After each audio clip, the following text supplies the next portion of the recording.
in addition to Wemby's greatness, is obviously, guys, the injuries with OKC. J-Dub, Jalen Williams is out, hamstring. AJ Mitchell's already been ruled out, the guard of game number 5 tonight. And certainly SGA now has a lot on his shoulders. 2-time MVP, finals MVP, champion a year ago, and now has to be great tonight in order for them to attempt to win this game at home, a crucial swing game in game 5. So can he be better? And I'll ask another follow-up on this. What is Chet Holmgren exactly? Because I'm trying to understand his role in all of this. He's a 7-1 wing player. So shouldn't that 7-1 wing player, in theory, be scoring more? One would think. But he's a 7-1 wing player that wants to be a help defender and a shot blocker as opposed to somebody that mixes it up with bigs on the opposing team. We've seen that. That's what Chet Holmgren wants to be. They've tried to put everybody else on him, on that being Victor Wembanyama, except for Chet Holmgren. And when Chet is on him, God bless him, but he backs down, he cowers to Wemby. And I know they have a beef going back to the high school days, and there's a history in that competitive relationship. But we in the conference finals, and you're the defending champs. You would think that Chet Holmgren would be more active and take on more of a role and take on more responsibility when it comes to trying to slow down what has been the most unstoppable force in all of basketball. But he hasn't done that. And Victor Wembanyama has been able to impose his will more often than not on games in this series. Smalls, can SGA and Chet do this? Or are they too depleted at this point? Yeah, they're pretty depleted, but I also don't want to take it off the board because they're the defending champs. SGA is the back-to-back MVP. You know that he can make amazing things happen, but it just feels like things are starting to fall the Spurs' way in a pretty significant way. I mean, Pop is speaking to the team. Nuns are blessing them. Wemby has found another gear, which is insane to even think about. I mean, I was looking at some stats earlier. He's already top 10 in Spurs history in playoff blocks. This is his first postseason. I mean, he's just absolutely ridiculous. And I think that we are seeing the erosion of the Oklahoma City Thunder, which is unfortunate because this has been such a battle. It's been a battle physically. It's been a battle from a tactical standpoint from both of these coaches. And I would love to see it go 7. But I just think as this series continues, we're going to see San Antonio start to take a firm hold on it. Well, I thought going into game number 4, a couple of things here on the road at San Antonio for Oklahoma City. One, with the two guys out, J-Dub and AJ Mitchell, you have to assume a few things. One, that Isaiah Hartenstein would get in foul trouble early. He kind of did, but he had this floating jumper that was unbelievable early on in the game. But he was in the mix. You had to assume that all of the role players who were unreal in game 3 hit their unders in game 4, which they did. I thought one role player you could count on was Caruso. He did not have a good game. He was in foul trouble. And the big theme for me was I thought SGA had to have 40 or more, and I thought Chet had to have 20 or more. And neither of them were close to that. I think the same kind of things go into tonight. You cannot just Jerry McCain, unfortunately, did not have a great game on game 4 for him. CC, you have to get something again from the role players, but you can't count on that. I don't think this is the biggest game of SGA's life. Obviously, he played in a Game 7 in the NBA Finals last year. But this is hovering around one of the biggest games of his life because he is that good. He is that much of a star on the court. And these are the kind of games where you just sit there and say, I got this. We're at home. I'll get us this swing game here. And I don't know that he has enough help around him to be able to do that right now. I anticipate that the role players from OKC will play better in Game 5. Yeah. Role players play better at home. The problem is that the Thunder have not been able to crack the code that is Victor Wembanyama. They just haven't. Like, they've had some moments where they've been able to extend the lead when he's been off the court. But you see the adjustments that Mitch Johnson has made from games 2 and 3 to game 4 in terms of his rotations, when Wemby is in the game, when he's off the court, so on and so forth. But the numbers are staggering when it comes to Wemby and his impact on this series. When Wemby is on the court in this series, the San Antonio Spurs are plus 50. When he's off the court, the Spurs are minus 46. But here's the difference. To me, the biggest difference is when you look at the field goal percentage, and when you look at the average distance of shots.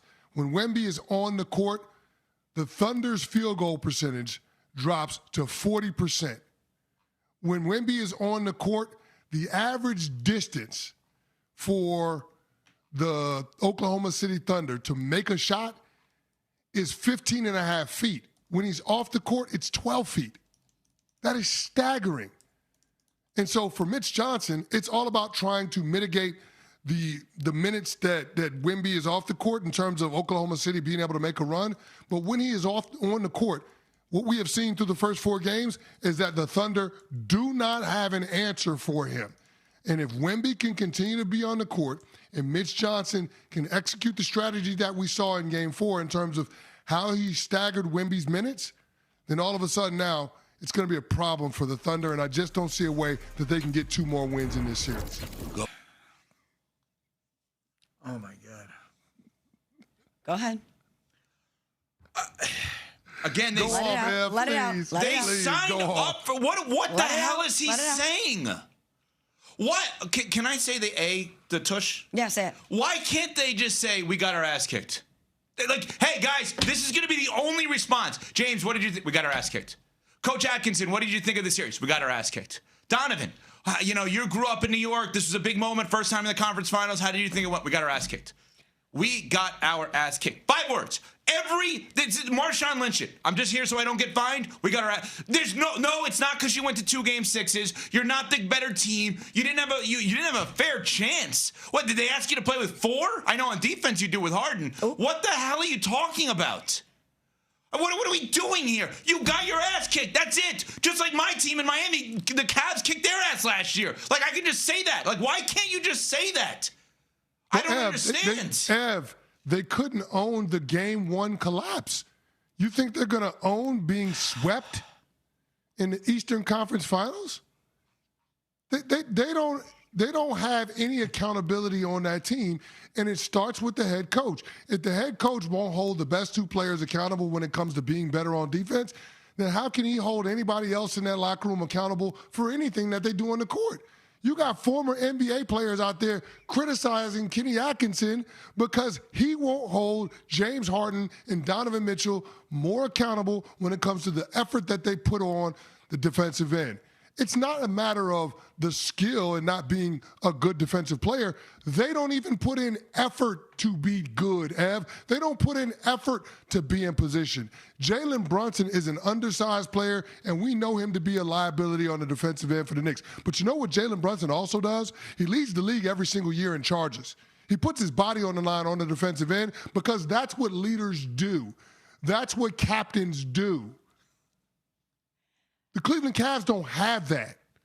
They've got guys that are leaders by name only. They've got guys that are captains by name only. But they don't truly have somebody that can galvanize the locker room and that can and is willing to make the sacrifices that are necessary to win at this level of basketball. They just don't. And a big part of why they don't have it is because the coach refuses to hold individuals in that locker room accountable, starting with his 2 best players. And until something about that changes, the results are going to be the same for the Cavs, no matter how much damn talent they have on the team. Well, if they're not going to hold themselves accountable, since we are the show of accountability, why don't we do it? Because I got some more quotes. Nuno gave me some more quotes coming out of Cleveland after they get swept by the New York Knicks in just a terrible effort. And since Evan's already annoyed, I want to read these to you guys because I just have a feeling it's going to just dig that even further. Donovan Mitchell, and I quote, "I'm sorry for the city of Cleveland for it to be like this in a sweep. That's ass." That I could live with. End quote. Okay, that I could live with. James Harden asked to self-assess his playoff run.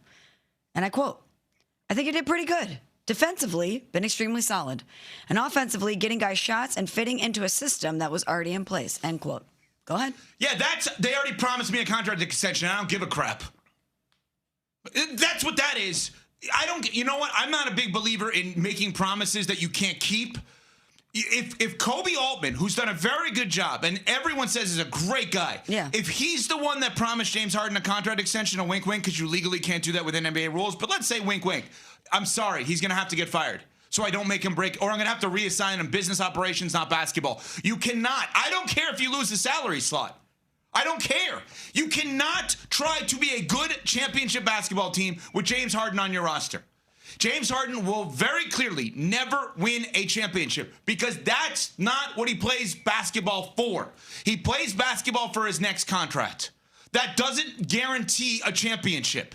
And not winning a championship also can guarantee your next contract. James Harden plays basketball for his next contract. That's okay. He's allowed to do that. 17 years in, 17 postseasons. That man plays for his next contract. Kudos to him. He made more money this year than I'll ever make in my entire life. He is an unbelievable success who will be in the Hall of Fame. But if your goal is to win a championship, he can't be on it.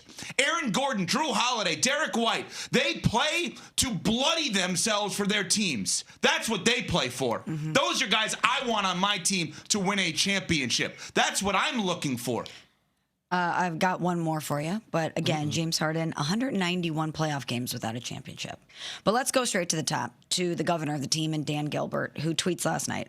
We took a step ahead this spring, but we are nowhere near where we need to be. I can't thank the fans enough for the support this year. We will dig in all summer and do everything we possibly can to take the next step. We will grind until we get there. Congrats to the Knicks and best of luck in the finals. And I think that one is pretty interesting because if James Harden and the Cleveland Cavaliers actually think that they're the better team and they should be getting to and winning finals with this group, they have an example in the New York Knicks that beat them. The Knicks last year got to the Eastern Conference Finals for the first time in a quarter century, and they said, this is not good enough. And they made a very bold and controversial move to move on from the coach that got them there. Donovan Mitchell takes a step forward, getting to the conference championship for the first time in his career. The Cavs get there for the first time since LeBron. It's progress, just like it was for the Knicks last year. But if they really believe that they should be the ones going to the finals and not the Knicks, they will act accordingly, just like the Knicks did last summer at this time. Progress, great word. I'm glad you brought that up. The progress, once again, is qualitative, not quantitative. Or quantitative, not qualitative, excuse me. It's numbers-based. You got to a number round greater. They are not a better team right now than the New York Knicks. They're not close, and they're not significantly better than they were a year ago in any way, shape, or form. So you could say, okay, there are more wins in the playoffs than they had a year ago. That is the numerical breakdown. Just like James Harden, numerical breakdown. If I score 20-plus points, I make $40 million a year. I'm looking for 16 wins. That's what San Antonio's looking for. That's what Oklahoma City's looking for. That's what the Knicks are looking for. You think Josh Hart gives two craps how many points he scores? No, Josh Hart is another one of those guys. Like, you give up a first-round pick for people like that, not James Harden, if you want to win a championship. I just can't let me ask you a question. this. Do they get to the Eastern Conference Finals with Darius Garland on their team as opposed to James Harden? Maybe. See, that's the part where you lose me a little bit with that argument. Like, I understand James Harden doesn't cover himself in glory in the postseason, but if you look at where the Cavs were at last year, they got gentlemen swept in the second round of the postseason by, I believe it was the Pacers. Like, that wasn't a competitive series. So I get that this wasn't a competitive series, but you're in the Final Four. Like, that's important. I understand the argument between qualitative versus quantitative, but I think it's both when it comes to the progression conversation with the Cavs based on what they did this year. But in order to get them to take the next step, clearly something about this group has to change. And if you're not going to change the personnel, which is the guys on the roster, then you've got to change your head coach. Yes. But something has to happen in order for this group to take the next step, just like something had to happen for the New York Knicks last year to this year for that team to take the next step. No doubt. I don't think there's any argument, there's any debate in that. And it might be uncomfortable for owner Dan Gilbert to fire what is a good head coach in Kenny Atkinson. But sometimes it's not just about being able to have a good head coach. It's about being able to have the right head coach for that specific group of men. The Knicks had a good head coach in Tom Thibodeau last year, but they have the right head coach in Mike Brown for this specific group of men. No doubt. Tom Thibodeau was getting them from bad to good. Mike Brown gets them from good to great. No doubt. Right? J.B. Bickerstaff got them from bad to good. Kenny Atkinson got them from good to a little bit better. They need a good to great coach. They need someone who's going to take them from good to great. And that is the difference here. And okay, that presents a problem. All right, Mike Budenholzer has won a championship. There's a guy out there. I mean, based on the mentality this team has, am I calling Danny Hurley again? Maybe. I've hired college coaches before. John Beilein, Michigan, didn't work out. They begged Tom Izzo. Maybe now's the time to call him again. Michigan State the state of Michigan connection with Dan Gilbert. Previously, they need someone who the players are not going to like. And then ultimately, they don't like him in the moment, but they love them after the fact. I promise you, you did not like Bill Parcells and Tom Coughlin at times in the moment, and you love them after the fact. That's what this group needs. I also can't imagine a Dan Hurley team quitting in that manner. Oh, my God. He'd strangle him. I mean, seriously. I mean, when Inside the NBA is putting up the definition of the word quit, and it says Cleveland Cavaliers at halftime of the game, that's bad. Smalls, we were texting on the group chat in the second quarter, and I said, take Brunson and OG out the game. Totally. I don't want them to get hurt. I said, take them out the game. The game was no longer in doubt. Take them out of the game. Let's not risk it. Don't risk it. The Cavs ain't going to win this game, no matter who was on the court in the Knicks uniform. The Cavs were not going to win that game last night. Look at this. I sent this to the group chat last night. On Inside the NBA at halftime, Charles Barkley requested this. It said quit, definition, to give up, and then in parentheses, Cavaliers, a verb. See also Cavaliers in Game 4 versus the Knicks.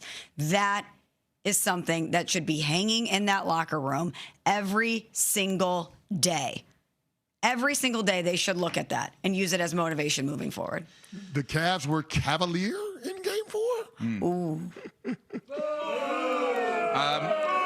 Evco's Power Rankings brought to you by SoFi. Get your money right. Top 5 worst playoff performers. 1, James Harden. 2, James Harden. 3, James Harden. 4, James Harden. 5, James Harden.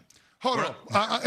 Ev, I see you on the James Harden criticism. Let's not let Donovan Mitchell skate in none of this either, dog. Fair.